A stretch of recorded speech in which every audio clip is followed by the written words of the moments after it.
dans la théologie occidentale, s'est développé tout un débat et une série de controverses autour de la question concernant Marie.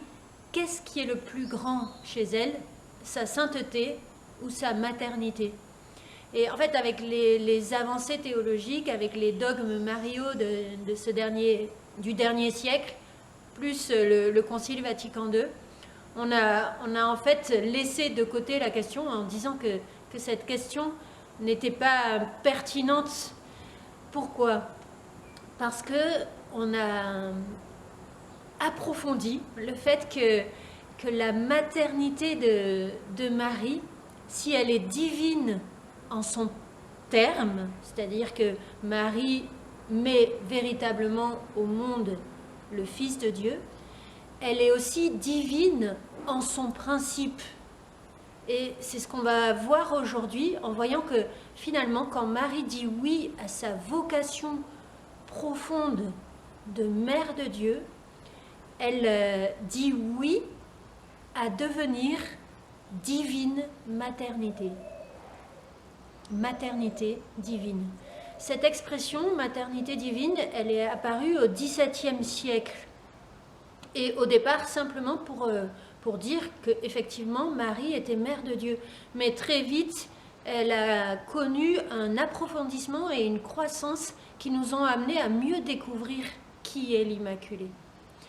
Pour que vous compreniez bien ce qui peut se trouver derrière cette expression de maternité divine, je vous donne 3 exemples.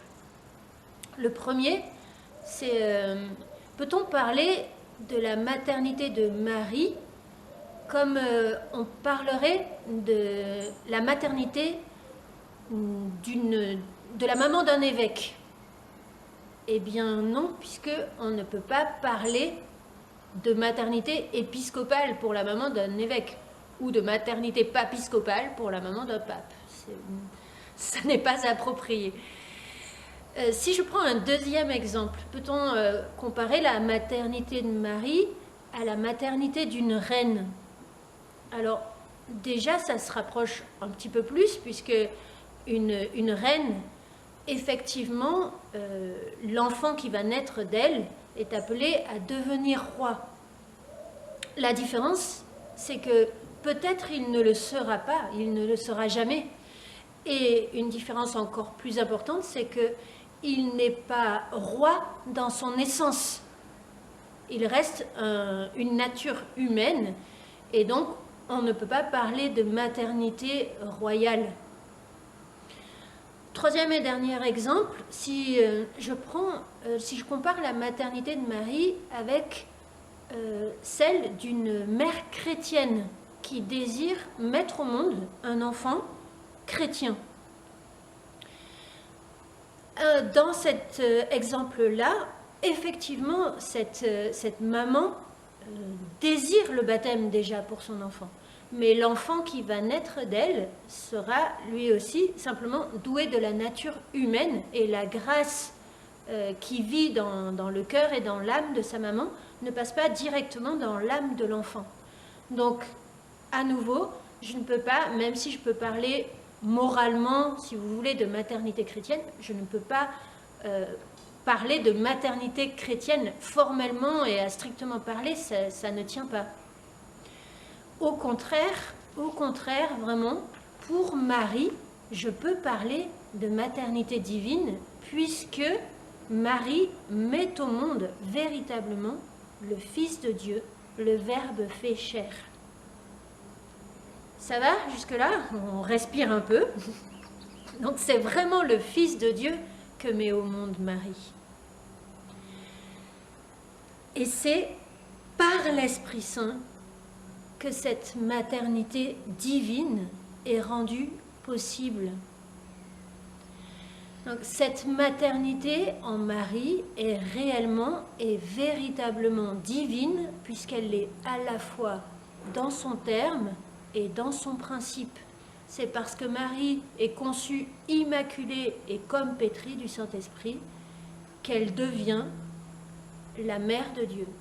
Elle est sainte et vierge parce qu'elle est mère, pour être mère, et elle est mère parce qu'elle est sainte et qu'elle est vierge. Donc vous voyez que la question dont je parlais auparavant ne tient plus du tout. L'Esprit Saint est l'amour divin maternel. Il est de toute éternité. Et c'est ça qui est magnifique et qui est surprenant et qui est émerveillant. L'Esprit Saint est l'amour divin maternel dans le Père à l'égard du Fils éternellement engendré. Et il est l'amour divin maternel en la Vierge à l'égard du Fils conçu dans le temps. Donc vous voyez que pour Marie, on peut parler de maternité divine et même aller jusqu'à dire que Marie n'a pas simplement une maternité divine, mais qu'elle est rendue par l'Esprit Saint divine maternité. Arrêtez-vous un instant sur cette expression divine maternité. Et voyez que finalement, c'est l'exact synonyme de immaculée conception.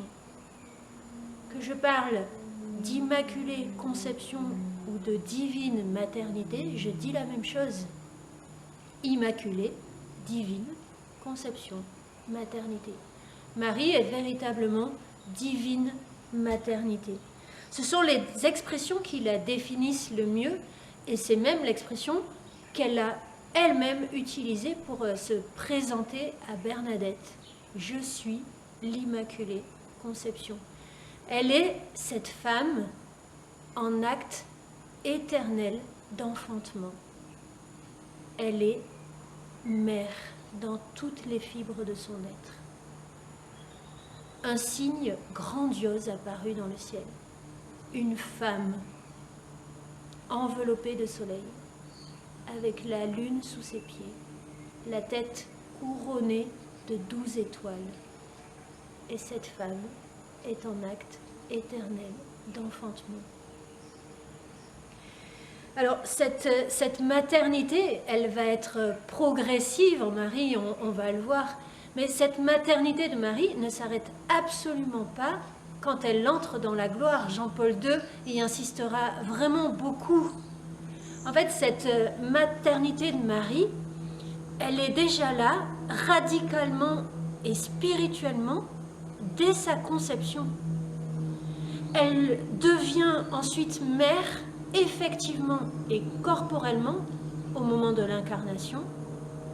Et puis, tout au long de ce pèlerinage dans la foi que Marie va vivre, c'est Jean-Paul II qui utilise cette expression de pèlerinage dans la foi, tout au long de ce pèlerinage dans la foi, l'humain de sa maternité va se diviniser, va se spiritualiser de plus en plus pour que Marie puisse atteindre à cette plénitude de maternité divine, jusqu'à son assomption et à son couronnement dans la gloire du ciel.